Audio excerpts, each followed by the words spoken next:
Shri RS Sudarshanam గారి 3 సమీక్షలు 3వ భాగం 22/12/25 విడి విడని చిక్కులు విరాజి. ఆంధ్రదేశంలో సామాన్య స్థితిగతులకు చెందిన బ్రాహ్మణ కుటుంబాల్లో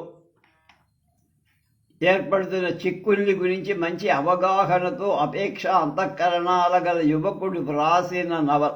ఈ చిక్కులు కేవలం ఆర్థికమైనవి కావు. ఆర్థికమైన కారణాలతోడు వాటికంటే ప్రధానంగా యువతరం వారి జీవితాన్ని అడకత్తెరలో నొక్కేస్తున్న శక్తులు.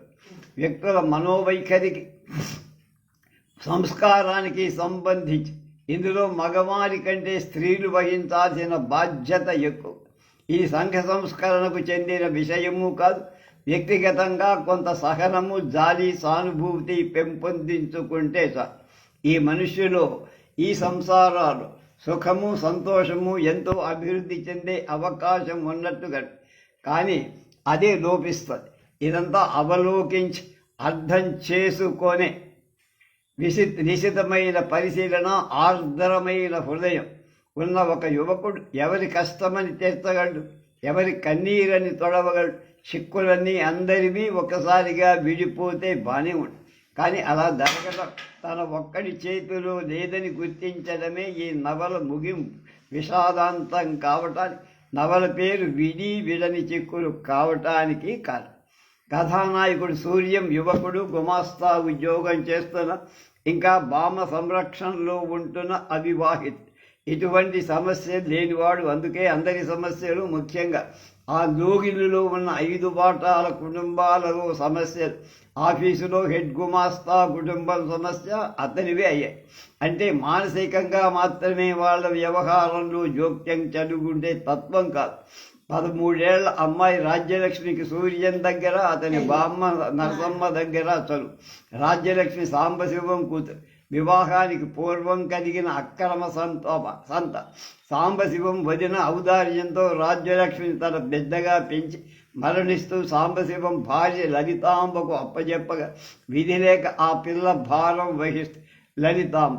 చివరకు రాజ్యలక్ష్మి జన్మ వృత్తాంతం దూరపు బంధువులైన 2 విధవరాళ్ళు స్వప్రయోజనం నిమిత్తం లలితాంబ చెవిలో ఊదుతారు. లలితాంబ రాజ్యలక్ష్మి ద్వారా అనాచారం, భ్రష్టత్వం ప్రాప్తించినట్లు భావిస్తుంది. ఈ రహస్యం నలుగురికి తెలిసిపోకుండా ఈ విధవరాండ్రు చెప్పిన ఒక బుదివగ్గు రాజ్యలక్ష్మిని కట్టబెట్టి తన సంతానం యొక్క భవిష్యత్తును భద్రపరుచుకోవాలనుకోండి. ఇందులో సత్యవతి మాత్సర్యము, రాజ్యలక్ష్మి కోసం ధనం వ్యయం చెయ్యనీయకపోవడం రెండూ కలిసి ఉన్నాయి. రాజ్యలక్ష్మి సుగుణాల రాశి. రచయిత ఈ అమ్మాయికి జీవం పోసి మాటల్లో, చేతల్లో, కదలికల్లో ఒక అమృతమూర్తిగా తీర్చిదిద్దారు. రాజ్యలక్ష్మి గతి ఏం కావాలి? ఆమె చిక్కు ముడి ఎలా విడిపోదు? రాజ్యలక్ష్మి తన కుమార్తె అంటూ భార్యతో చెప్పి ఆ అమ్మాయికి న్యాయం చేకూర్చే ధైర్యం సాంబశివంలో లేదు. తన బిడ్డగా చెప్పిన మాట వింటూ పెరిగిన రాజ్యలక్ష్మి సుఖ దుఃఖాలు రవంతైనా ఆలోచించే ఔదార్యం కాదు, మానవాంశ కూడా లలితాంబలో లేదు. సూర్యం తన రాజ్యలక్ష్మిని వివాహం చేసుకుంటానని ముందుకు రావడం ద్వారా ఈ సమస్య పరిష్కారం కావాలా? ఒక కుటుంబంలో ఒకరి తప్పిదానికి మిగిలిన అందరూ నైతికంగా ఉండాల్సిందేలా? ఒకరు తప్పు చేస్తే శిక్ష మరొకరిదా అని ప్రశ్నిస్తుంది నిర్మల కుటుంబ సంప్రదాయాన్ని విమర్శించి ఆమెను కట్టుకున్న భర్త ఆమెను తిరస్కరి. నిర్మల వితంతువుగా వ్యవహరిస్తూ ఈ లోగిట్లో ఒక వాటాలో కాపురం. ఆమె చరిత్ర విచారించకుండానే సూర్యం, రాజ్యలక్ష్మి ప్రోత్సాహం ఆమెకు సహాయం చేస్తారు. కానీ నిర్మల సమస్య ఎలా పరిష్కారం కావాలి?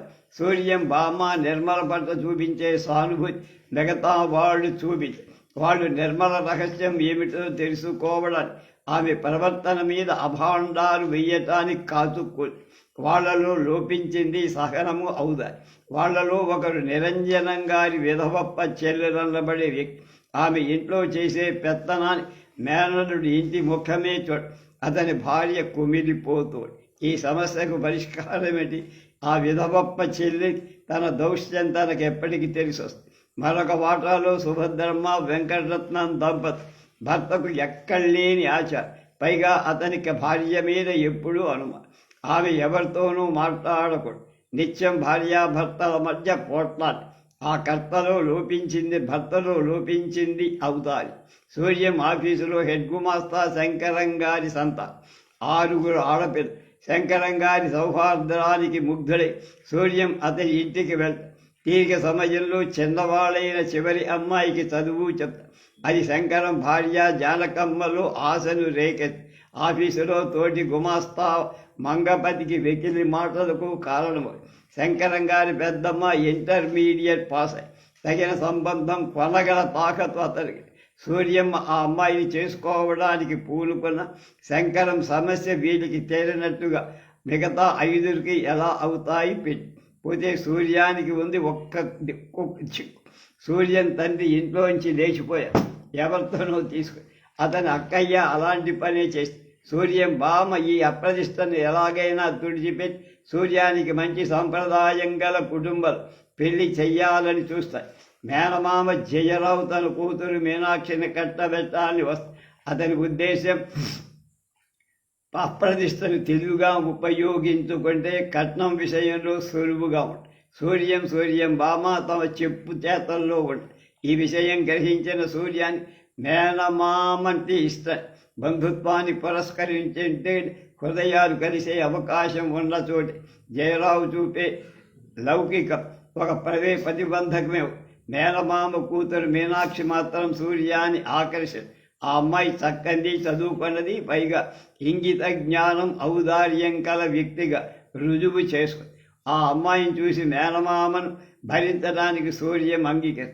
కానీ ఇంతలో రాజ్యలక్ష్మికి జరగబోతున్న ముదివగ్గుతోడి పెళ్లి అతని మనస్సులో అతన్ని తెలిసేలా చేస్తుంది. పరిష్కారంగా రాజ్యలక్ష్మి తనే పెళ్లాడతానని బామ్మతో చెప్పి సంప్రదాయాన్ని ముఖ్యమైన విలువగా పట్టుకున్న ప్రాకులాడుతున్న బామ్మ సూర్యం కోరిక తీర్చడం అంటే సంప్రదాయాన్ని వదిలిపెట్టమేనని అవగాహన. సూర్యం కోసం, రాజ్యలక్ష్మి కోసం, మానవత్వం కోసం ఆమె అందుకు సిద్ధము. అయితే బామ్మగారు నిర్ణయానికి వచ్చే లోపే సమయం దాటిపోయి ఆ రాత్రి రాజ్యలక్ష్మి బావిలో దూకి ఆత్మహత్య చేసి ఆ రాత్రి నిర్మల సూర్యముల తన తండ్రి ఒక్కడేనని గ్రహించి ఈ రహస్యం తెలిస్తే బామ్మ తనకి ఆదరం చూపదనే అభిప్రాయంతో అక్కడి నుంచి వెళ్ళిపోయి. అందువల్ల బామ్మ ఔదార్యం సంప్రదాయాన్ని వదుకోవాలనే నిర్ణయం చిక్కుల్ని విడనట్టుగానే ఉంచాయి. నవల ముగింపు సుఖాంత చేసి చిక్కుల్ని విడగొట్టనందుకు కారణం రచయితలా చెప్పారు. ముఖ్యంగా ఇక్కడ కావాల్సింది ముగింపు కాదు, మార్పు అనుకుంటా. అది రావాల్సిన చోటు వేరే ఉంది, సమాజమే. అది కథలోని బామ్మ ఒక్కతను కాదు, సమాజంలోని బామ్మలందరూ సంప్రదాయాన్ని వదులుకునే సాహసం, మానవత్వానికి విలువ ఇచ్చే మార్పు వచ్చినప్పుడే కథ అంటే సామాజిక జీవితం సుఖాంతం అవుతుందని, అంతదాకా నవలని సుఖాంతం చేసే లాభం లేదని రచయిత ఉద్దేశం. రచయిత అభినందనీయం అని భారత్లో రాశారు ఆర్ఎస్ గారు. నందూరి విఠల్ గారి దిగంతాలు సమాజంలో నేటి పరిస్థితుల్ని, నాగరిక జీవితాన్ని ప్రతిబింబింపజేసే యత్నంలో ఈ మధ్య తెలుగులో వచ్చిన నవలలు ప్రేమ శైథిల్యాన్ని, వివాహ వ్యవస్థ విచ్ఛిత్తిని ప్రధానాంశంగా చిత్రిస్తారు. ఈ ధోరణికి వలబడి పెట్టిన నవలు చివరకు మిగిలేది మెరుపుల మరకలు అనటంలో అనుమానం లేదు. కానీ ఈ 2 నవలలు గడచిన ఏడాదిలో ఆ ధోరణిలో వచ్చిన కొత్త నవలలు ఒక ముఖ్యమైన భేదం కండి. వ్యక్తి ప్రత్యేకతను, వ్యక్తి ధర్మాన్ని నిరూపిస్తూ శిథిలమవుతున్న వ్యవస్థను, మారుతున్న సమాజాన్ని చిత్రించడం అంటే పైకి అవ్యవస్థంగా కనిపించే జీవన ధోరణిలో కూడా సానుభూతితో చూస్తే, అర్థం చేసుకుంటే వ్యక్తిగతమైన ఆత్మాన్వేషణ, ధర్మ సాధన అనివార్యంగా ఉన్నాయని చూపించడం బుచ్చిబాబు గోపీచంద్ వ్రాసిన నవలల విశిష్టత. వ్యవస్థ మారుతున్న కల్లోల పరిస్థితుల్లో కూడా వ్యక్తి పట్ల, మానవుని పట్ల విశ్వాసం అందులో వ్యక్తం. అంతేకాదు యాంత్రికమైన ధోరణులు, ఆలోచన రహితంగా మూగగా సామాజిక శక్తులు లోబడి జీవించడం కంటే స్వధర్మాన్ని చేపట్టి వ్యక్తి ఆచరణ ద్వారా, అనుభూతి ద్వారా చేసే అన్వేషణలో నేటి పరిస్థితుల్లో జీవిత గమ్యం చేరుకోవడానికి వీలవుతుందని సూచించబడి, అందువల్లే వ్యక్తి ధర్మం అనే ప్రధానమైన విలువలతో జీవనాన్ని సరికొత్తగా మనకు వ్యాఖ్యానించే సాహిత్యంగా ఆ నవలని పరిగణించటానికి వీలు. కానీ ఈ మధ్య వచ్చిన వస్తువుని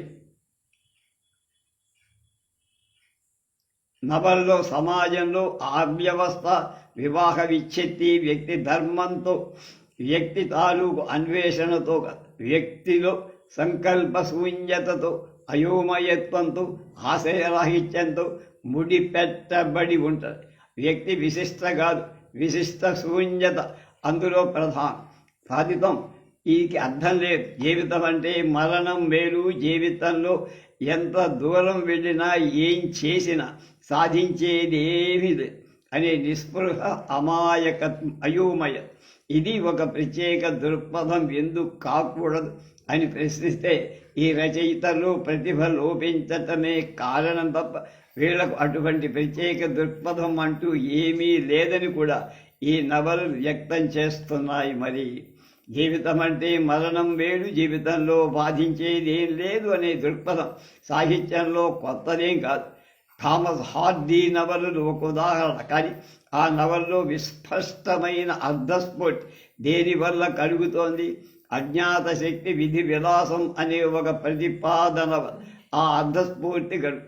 అలాగే వ్యవస్థ, దాని అనులంఘనీయమైన శక్తులు వ్యక్తి ఆశయాన్ని భగ్నం చేస్తాయి అనే ప్రతిపాదన ద్వారా మరొక తరహా అర్ధస్ఫూర్తి కలిగించు. కానీ సమాజం మారుతున్న నేటి పరిస్థితులు అలా ప్రతిపాదించడానికి వ్యవస్థ కటువంటి స్వరూపము, శక్తి పోతే అజ్ఞాత శక్తి మీద అసలే విశ్వాసం లేదని నేటి వాతావరణం ఆ ప్రతిపాదన చెయ్యబడటం. ఇక వీళ్ళు చిత్రించే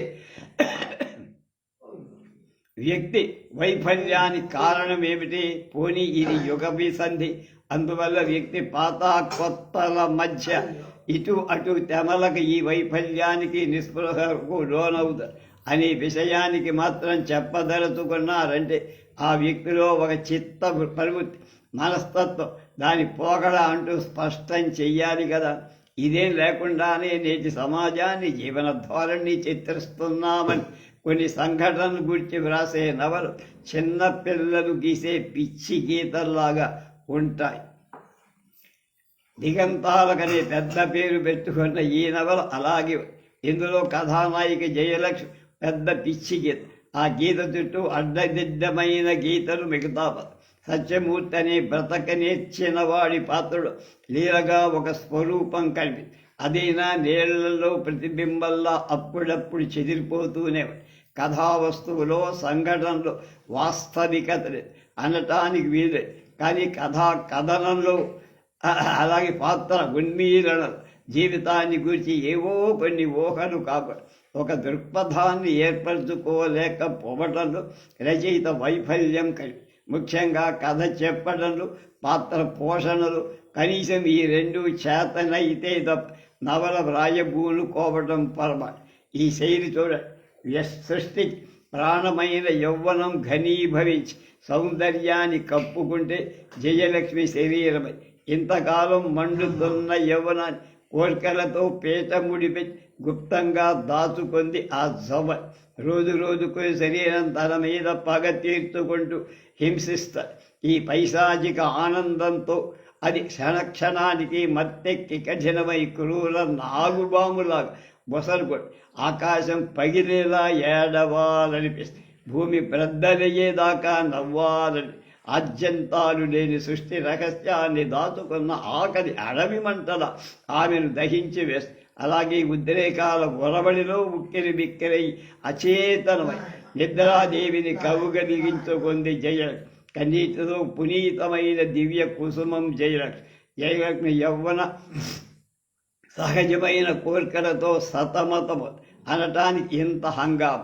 పోతే ఆ చివరి వ్యాఖ్యానం యుద్ధమేమిటో మరి 5వ అధ్యాయంలో ఇంత ఉద్రిక్త పరిస్థితుల్లో ఉన్న కథానాయిక పాపం 18వ అధ్యాయం దాకా పెళ్ళైనా ఆమె బావుకున్నది వైవాహిక జీవితంలో ఈనాడు దిగంతాలకు చెలవలు పలవలుగా ప్రాకి అనేక అయోమయ పరిస్థితుల స్త్రీల అగాధ మనస్తత్వాలు ఈ నవల చిత్రిస్తోందని అర్థమీద ప్రచురణకర్త ప్రకటన.